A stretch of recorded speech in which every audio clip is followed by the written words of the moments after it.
Okay, people, welcome back to another Fwoosh Weekly. As always, I'm Robo, and I bummed myself out yesterday. Yes, there was food out the ass, hung out with family, that was cool. But I got to a certain point, and I started checking my phone, thinking Tokyo Comic-Con was, well, today. It's not, it's next week.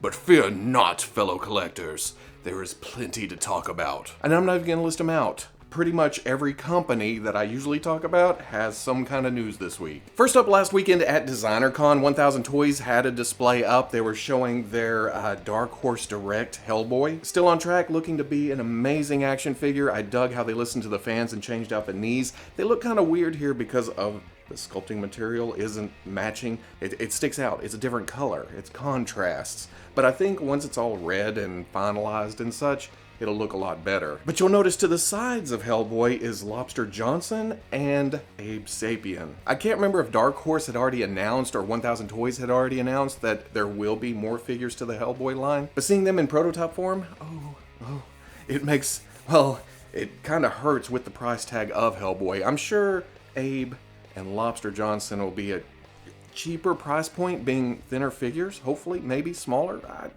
but we won't know until they're officially solicited. Robo don't know Phicen. I know of it. I've seen the 12-inch scale figures.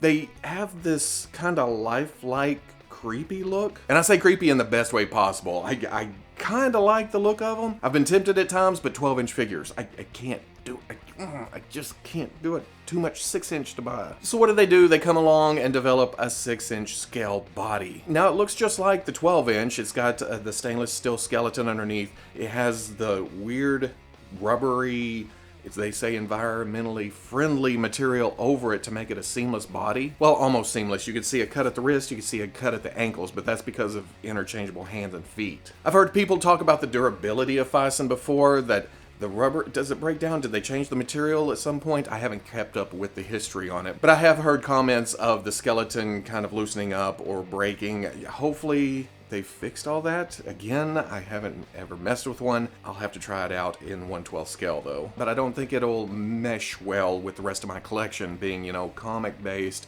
or that not as lifelike look. But with the rise of Mezco Toys and these other companies doing cloth outfits, base bodies, this may fit right in. At 5.8 inches, you can use this with those lines. This will cost you $48 for just the base body, some little pieces of cloth to cover up the naughty bits, and then some extra hands, some extra feet. I don't know, here's the fence, here's me.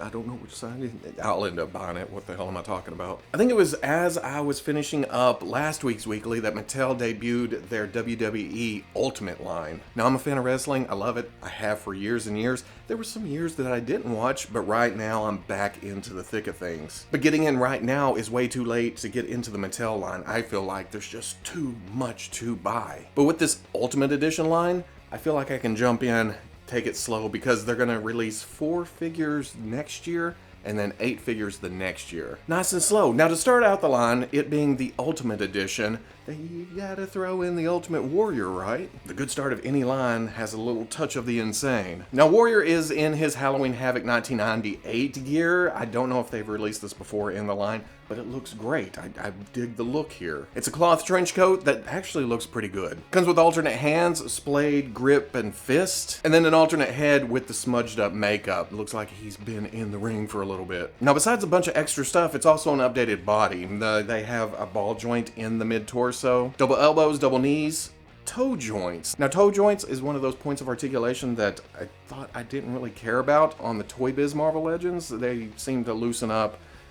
It just kind of get in the way. So when they disappeared, it didn't hurt my feelings, but the Fortnite figures has made me change my mind. Those are nice and tight. They help with the posing, more dynamic posing if you're into that kind of thing, ACBA. I'm glad to see it on the wrestling figures, especially on Ultimate Warrior, because you got to get that on his entrance. The other debut figure is Wrestlemania 34 Rowdy Ronda Rousey. All the same articulation, even the toe joints, double elbow, double knees. If Mattel can do it, Hasbro. Come on, baby. She comes with the kilt, the jacket, and the jacket has alternate arms to switch out for her bare arms. That's going to be interesting. I can see a lot of custom fodder coming out of this figure. She comes with 3 alternate heads. She has smiley hair up, smiley hair down, and then the only way Ronda Rousey should be displayed, with the angry face. I just don't like her coming out all smiley and here's the fans and here's the fans, and then directly into... Now, like I said, 4 figures next year. These 2 will be hitting in the spring. I can't wait.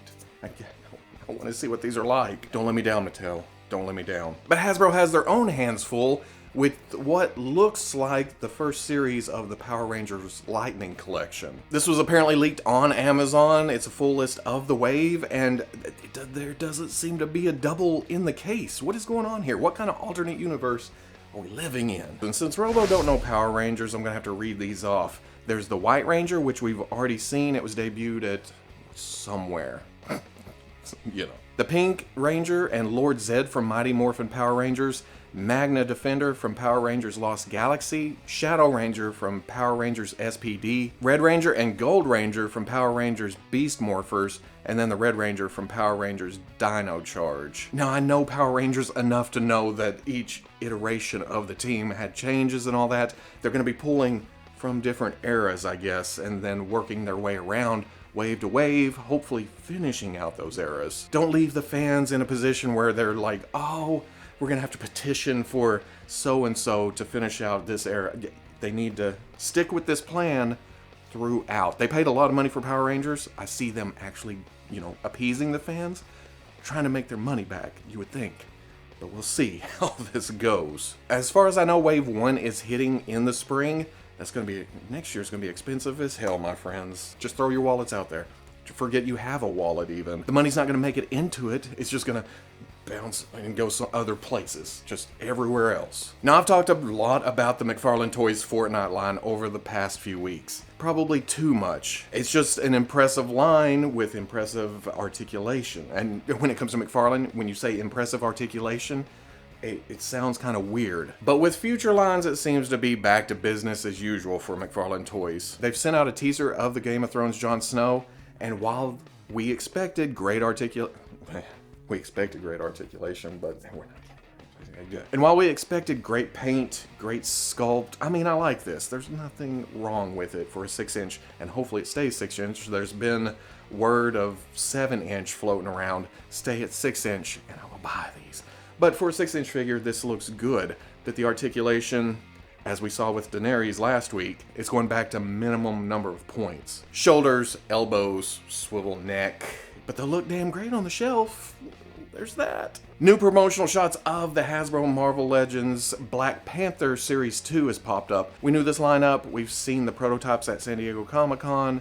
But new promotional shots always means, ooh, they're right around the corner, they're coming. Civil War Black Panther, he comes with a new unmasked head. It has a smirk to it. Dora Milaje figure comes with 3 alternate heads, so Army Builder, hot dang. Killmonger in his tactical gear, I'm gonna need 2 or 3 of these. I have a fodder idea that I want to try on this figure. Claw with his interchangeable arm, it switches at the elbow. He's got the one with the gun, one without the gun. T'Chaka Black Panther, I love the sash and such on this. It just adds so much color. Plus the figure underneath is an all new sculpt with the baggy pants. And then the Vibranium powered Black Panther, which is not too much different with the purple, but another unmasked head that's different from the first one here. So lots of new sculpt in this series. Freaking amazing. And then, of course, the Build-A-Figure is M'Baku. Now, like I said, new promotional shots. Pre-orders should go up very, very soon because from what I hear, this wave is dropping in January. Super7 has teased a Masters of the Universe figure for Cyber Monday, and they're calling it Cyber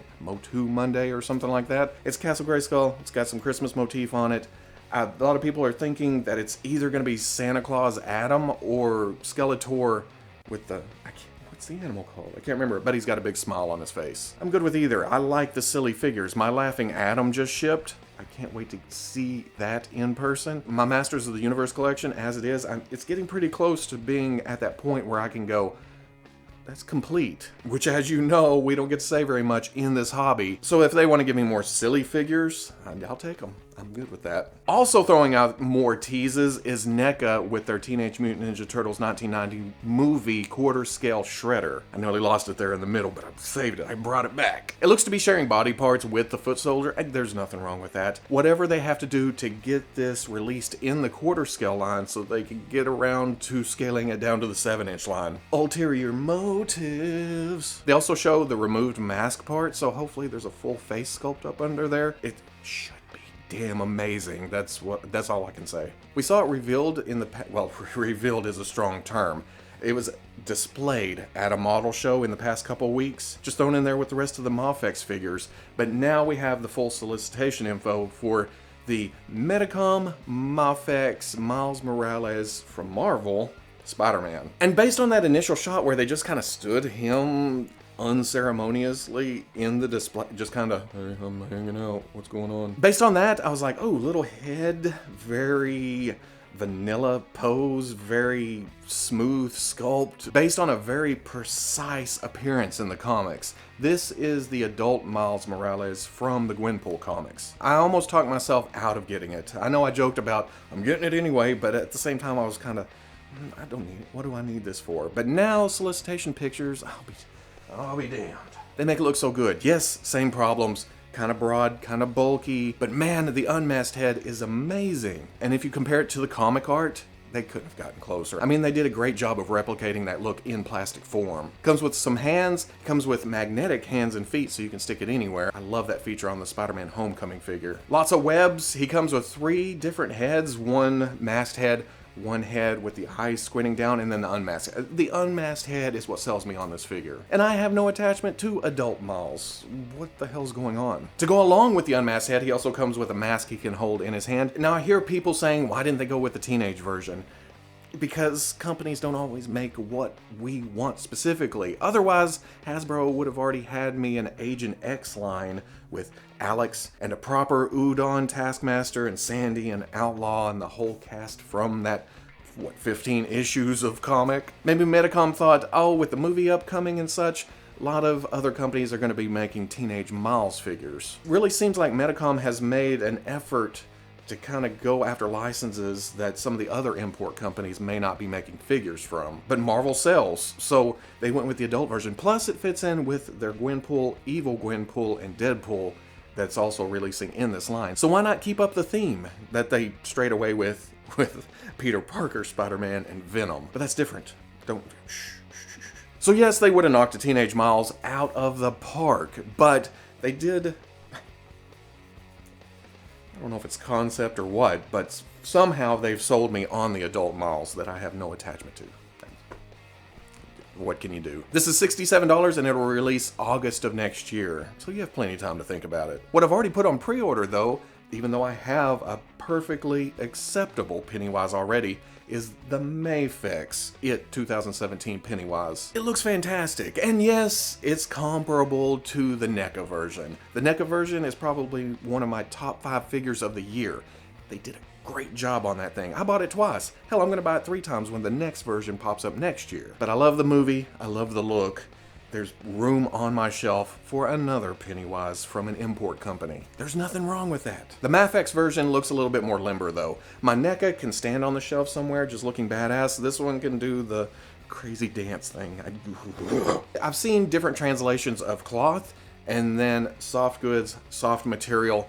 I'm guessing it's a rubbery plastic, rubber material, maybe around the legs, maybe around the upper arms to let the articulation flow. Several sets of hands, balloon, paper boat, 3 different heads. You have Crazy Demon, you have Serious, you have Smiling, and this picture makes me think there's a light up feature in one of the heads, but I'm pretty sure there's not. They don't say anything about that in the solicitation.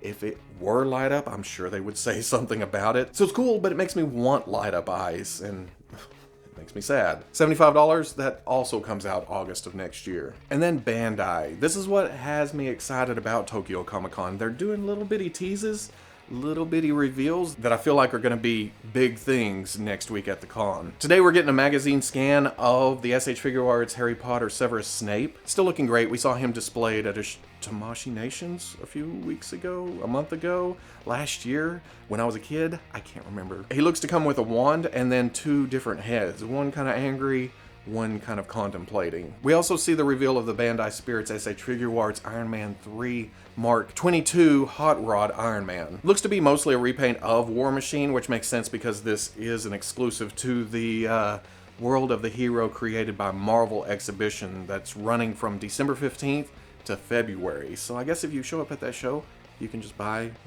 a figure.